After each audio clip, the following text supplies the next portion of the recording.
सभी का the news 15 में और मैं हूं आपके साथ शिवानी मांगवानी। आई नजर डालते हैं इस रिपोर्ट पर। बात 28 फरवरी 2014 की है, जब सहारा के चेयरमैन सुब्रत राय की मनमानी से नाराज सुप्रीम कोर्ट ने उनकी गिरफ्तारी के आदेश पर लखनऊ पुलिस ने सुब्रत राय को सहारा शहर स्थित उनके आवास से गिरफ्तार किया था और सड़क के रास्ते सुब्रत राय को दिल्ली सुप्रीम कोर्ट में पेश किया गया था। जो सुब्रत राय के मुंह पर काले पोता फोटो सोशल मीडिया पर आप देखते हैं, वह फोटो सुप्रीम कोर्ट में पेश होने जाते हुए एक निवेशक वकील द्वारा सुब्रत राय पर फेंकी गई स्याही थी। दरअसल जब सुब्रत राय को दिल्ली सुप्रीम कोर्ट में पेश करने के लिए ले जा रहे थे, तो मध्य प्रदेश के वकील बताए जा रहे एक व्यक्ति ने करीब से सुब्रत राय पर स्याही फेंक दी थी। हालांकि तभी उस वकील को गिरफ्तार कर जेल भेज दिया गया था। हालांकि सुब्रत राय की इस गिरफ्तारी को उस समय सहारा प्रबंधन ने सुब्रत राय का आत्मसमर्पण कहा था। तब सुब्रत राय के बड़े बेटे सीमांतो रॉय ने दिल्ली में एक संवाददाता सम्मेलन को संबोधित करते हुए कहा था कि इस समय जबकि मैं आपसे बात कर रहा हूं, सहारा श्री उत्तर प्रदेश पुलिस के साथ है। उन्होंने सुबह लखनऊ पुलिस के सामने समर्पण कर दिया है। वह सुप्रीम कोर्ट के निर्देशानुसार अधिकारियों से पूरी तरह सहयोग कर रहे हैं। सुब्रत राय की ओर से एक अपील दायर की गई थी। उस समय सुप्रीम कोर्ट ने सुब्रत राय के अंतरिम अपील को यह कहते हुए खारिज कर दिया था कि विशेष बेंच के लिए शुक्रवार को मामले की सुनवाई करना संभव नहीं है। दरअसल सुब्रत राय के वकील राम जेठमलानी ने अदालत में अपील दायर की थी कि उन्हें गिरफ्तारी से राहत दी जाए, जिससे वह अपनी बीमार मां के साथ समय गुजार सके। दरअसल सुब्रत राय को 4 मार्च को न्यायालय में पेश होना था। मतलब इस तरह तब तक सुब्रत राय को जेल में ही रहना था। उस समय सहारा समूह के पास 682 अरब रुपए की संपत्ति बताई गई थी। वित्त क्षेत्र से अपना व्यवसाय शुरू कर वह विनिर्माण, विमानन और मीडिया के क्षेत्र में भी अपना रुतबा बनाने में लगे थे। उनका कारोबार विदेशों में भी फैला था। वह न्यूयॉर्क के लैंडमार्क प्लाजा होटल और लंदन के ग्रॉस वैनर हाउस के भी मालिक थे। सहारा इंडिया भारतीय हॉकी टीम के प्रायोजक भी थे। साथ ही उनकी फोर्स इंडिया नाम की फॉर्मूला 1 टीम में भी हिस्सेदार थी। उस समय सुब्रत राय ने दावा किया था कि 11 लाख से अधिक कर्मचारियों के साथ सहारा इंडिया देश में रोजगार देने वाली निजी क्षेत्र की सबसे बड़ी कंपनी है। दरअसल सुब्रत राय अपनी विलासितापूर्ण जीवन शैली और ऊंची राजनीतिक पहुंच को लेकर अक्सर सुर्खियों में रहे हैं। यह सुब्रत राय का रुतबा ही था कि एक और सदी के फिल्मी महानायक सुपरस्टार अमिताभ बच्चन और उन्हें अपना मित्र बताते हुए गौरवान्वित महसूस करते थे, तो दूसरी ओर सुब्रत राय पूर्व ब्रितानी प्रधानमंत्री टोनी ब्लेयर के साथ कंधा मिलाते हुए भी नजर आए थे। हालांकि यह सब जनता के खून पसीने की कमाई से चल रहा था। यह जनता से बटोरा आधा धन ही था कि साल 2004 में हुई सुब्रत राय के दोनों बेटों की शादी का जश्न करीब 1 पखवाड़े तक मनाया गया था।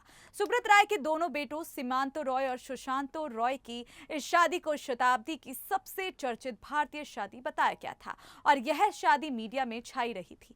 शादी समारोह में करीब 10,000 लोग शामिल हुए थे। इसमें व्यवसाय जगत की हस्तियां, बॉलीवुड के सितारे, क्रिकेट खिलाड़ी और फैशन जगत के दिग्गज शामिल हुए थे। इन अतिथियों को विशेष विमानों से लखनऊ ले जाया गया था।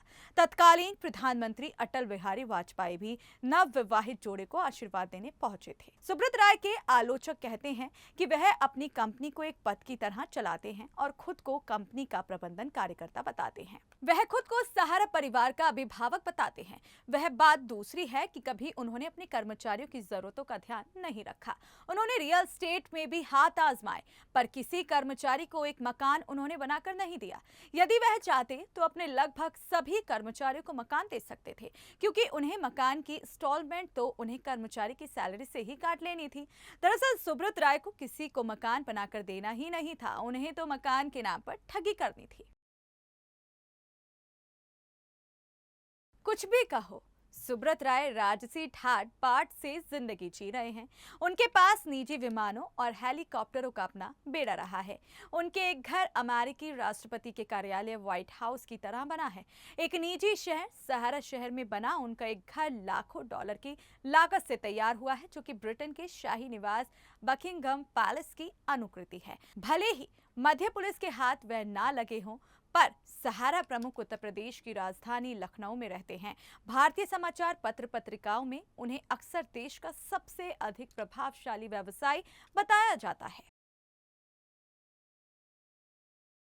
यह सुब्रत राय की हनक ही थी कि निवेशकों के करोड़ों रुपए ना लौटा पाने के एक मामले में सुप्रीम कोर्ट में पेश ना होने की वजह से अदालत ने उनके खिलाफ गैर जमानती वारंट जारी किया था।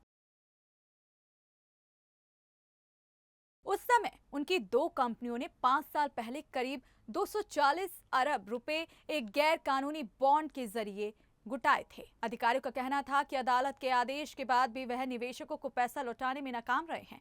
अलग अलग कारण बताकर सुब्रत राय अदालत में पेश होने से बचते रहे। 2016 में अपनी माता के निधन पर निवेशकों से धोखाधड़ी के मामले में तिहाड़ जेल में बंद सहारा समूह के प्रमुख सुब्रत राय को सुप्रीम कोर्ट ने 4 हफ्ते की पैरोल पर रिहा करने का आदेश दिया था। सुब्रत राय को पैरोल अपनी मां के अंतिम संस्कार के लिए मिली थी। दरअसल उनकी मां के निधन के बाद उनका पैरोल मिली थी। सहारा इंडिया के प्रमुख सुब्रत राय, जो उस समय पिछले 2 साल से जेल में बंद थे, उन्हें पैरोल पर 4 हफ्ते के लिए रिहा किया गया था, जो अब 2022 के अंत में भी जारी है। तब यह माना जा रहा था कि सुब्रत राय को 4 हफ्ते की पैरोल मिलने का मतलब ये नहीं है कि उनके खिलाफ चल रहे मामलों में उन्हें राहत मिली है। उनके निजी जीवन में हुई एक दुखद घटना के चलते सुप्रीम कोर्ट ने यह फैसला सुनाया था। दरअसल सुब्रत राय सहारा की मां श्रीमती छवि रॉय का निधन 95 वर्ष की उम्र में हुआ था। उनके अंतिम संस्कार के लिए सुब्रत राय को यह पैरोल मिली थी। उस समय सुब्रत राय सहारा से अपनी मां के अंतिम संस्कार और अन्य धार्मिक धर्मकांड के लिए 3 हफ्ते के पैरोल की याचिका सुप्रीम कोर्ट में दाखिल की थी, जिसे कोर्ट ने स्वीकार कर लिया था। वह बात दूसरी है कि 9 साल के बाद भी उनकी पैरोल समाप्त नहीं हुई है। अब चीफ जस्टिस टी.एस. ठाकुर की अध्यक्षता वाली बेंच ने पैरोल देते हुए कहा था कि इन 4 हफ्तों के दौरान सुब्रत राय के साथ सादे कपड़ों में पुलिस वाले रहेंगे। कोर्ट ने यह भी कहा था कि दिल्ली के कमिश्नर तय करेंगे कि कितने पुलिस वाले सुब्रत राय सहारा के साथ रहेंगे। सुप्रीम कोर्ट ने अंतिम संस्कार और क्रिया के लिए लखनऊ, हरिद्वार और गंगा सागर जाने की इजाजत दी थी, लेकिन सुब्रत सहारा देश छोड़कर नहीं जा सकते थे। उस समय कोर्ट की स्पेशल बेंच ने सुनवाई करते हुए सुब्रत राय के साथ उनके बहनोई अशोक राय चौधरी को भी कस्टडी में पैरोल दी थी। यह पैरोल सुप्रीम कोर्ट के चीफ जस्टिस टी.एस. ठाकुर की अगुवाई वाले स्पेशल बेंच ने सहारा के वकील कपिल सिब्बल की पैरोल की दलीलों के आधार पर उन्हें कस्टोडियल पैरोल पर रिहा करने के आदेश दिए थे। ज्ञात हो कि उनकी 2 कंपनियों सहारा इंडिया रियल एस्टेट कॉरपोरेशन और सहारा हाउसिंग इन्वेस्टमेंट कॉरपोरेशन लिमिटेड ने 2008-2009 में लोगों का पैसा जमा किया था। शीर्ष अदालत ने यह पैसा निवेशकों को लौटाने का आदेश दिया था, जिसमें राय नाकाम रहे और जेल पहुंच गए थे।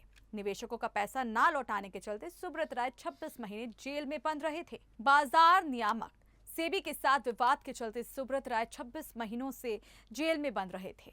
सहारा के निवेशकों को पैसा नहीं लौटाने की वजह से सुब्रत राय 4 मार्च 2014 से दिल्ली की तिहाड़ जेल में बंद हुए थे और 29 मार्च को सुप्रीम कोर्ट ने सेबी और कैपिटल मार्केट रेगुलेटर सिक्योरिटी से सहारा की संपत्तियों की बिक्री करने को कहा था।